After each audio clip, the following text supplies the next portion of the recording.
이번 대결은 보형물 맞추기 대결입니다.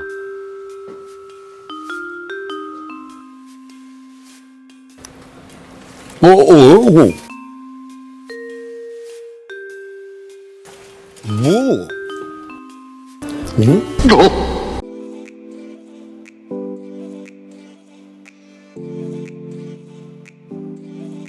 안녕하세요. 포레 성형외과 원장, 성형외과 전문의 김민영입니다. 오늘은 가슴 수술 시 본원에서 사용하는 보형물의 종류를 소개하고 비교하는 시간을 가질까 합니다. 현 시점 국내에서 많이 사용하는 보형물들을 기준으로 멘토, 모티바, 세빈이 있습니다. 멘토의 경우에는 미국 회사로 20년 이상 사용되어 온 전통의 강자입니다. 미국 FDA 승인을 받은 보형물이고요. 그만큼 안정성을 오랜 시간 동안 인정받아온 보형물이라고 볼 수 있습니다. 반대로 말하면 가장 오래전 기술을 현 시점까지 사용하고 있는 보형물이라고 볼 수도 있을 것 같습니다. 멘토 보형물은 투명한 외피에 투명한 젤이 들어있는 원반형 타입의 보형물입니다. 표면이 매우 매끄러운 스무스 타입이고요. 외피는 세 겹의 구조로 되어 있고 부드럽고 잘 늘어나서 촉감이 좋습니다. 출시가 된 순서대로 멘토 스무스, 멘토 엑스트라 스무스, 멘토 부스트 세 가지 보형물이 있는데요. 멘토 스무스는 초기형 보형물로 90% 초반대의 충전율을 보이기 때문에 가만히 있을 때에도 약간은 찌그러져 있는 모양입니다. 촉감이 좋지만 낮은 충전율로 인해서 외피가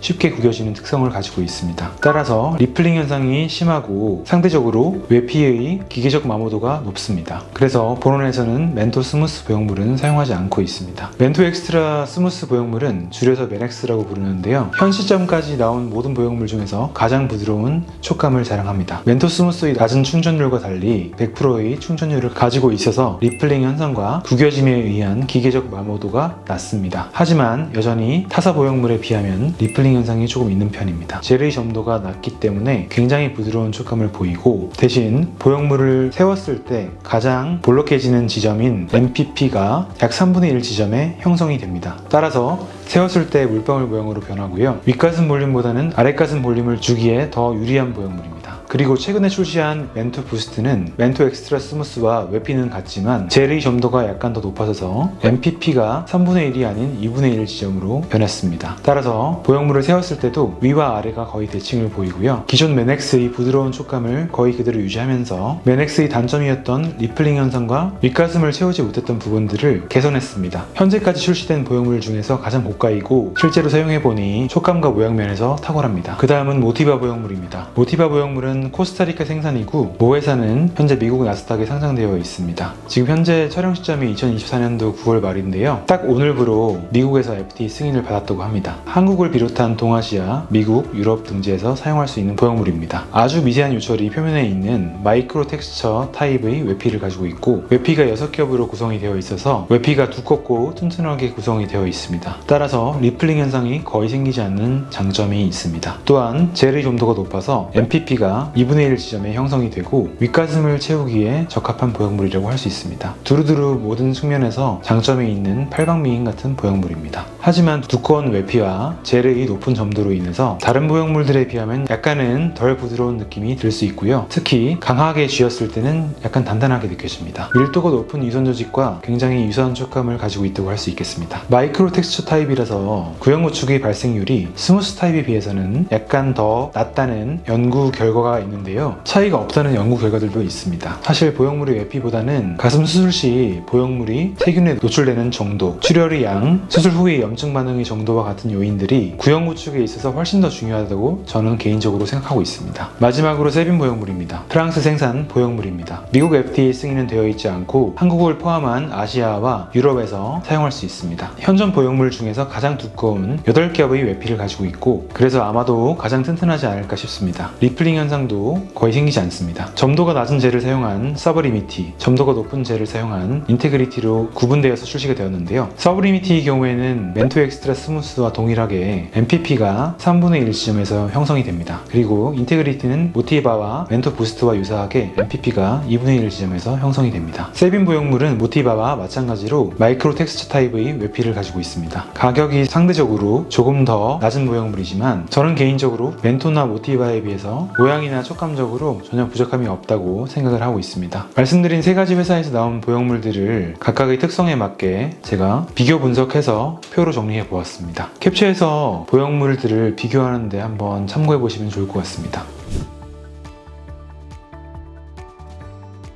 가슴 수술에 있어서 어떤 특정 보형물이 절대적으로 가장 좋은 정답이라고 말할 수는 없습니다. 환자분들마다 각각 다른 유선의 밀도, 흉곽의 넓이, 가슴의 모양, 피부의 탄력도, 그리고 사회 경제적인 상황의 차이가 있기 때문에 이런 부분들을 모두 개별적으로 잘 고려해서 환자분의 특성에 가장 잘 어울리는 보형물을 선택해서 수술을 진행하는 것이 정답입니다. 포레성형외과에서는 환자분의 개인별 신체 조건에 대해서 면밀하게 분석을 하고요. 보형물에 대한 철저한 이해를 바탕으로 환자분께서 원하시는 목표에 최대한 가까운 결과를 드릴 수 있도록 힘쓰고 있습니다. 오늘의 영상이 환자분들의 가슴 보형물의 이해도를 높이는데 도움이 되었으면 좋겠습니다. 가슴은 언제나 포레입니다. 감사합니다.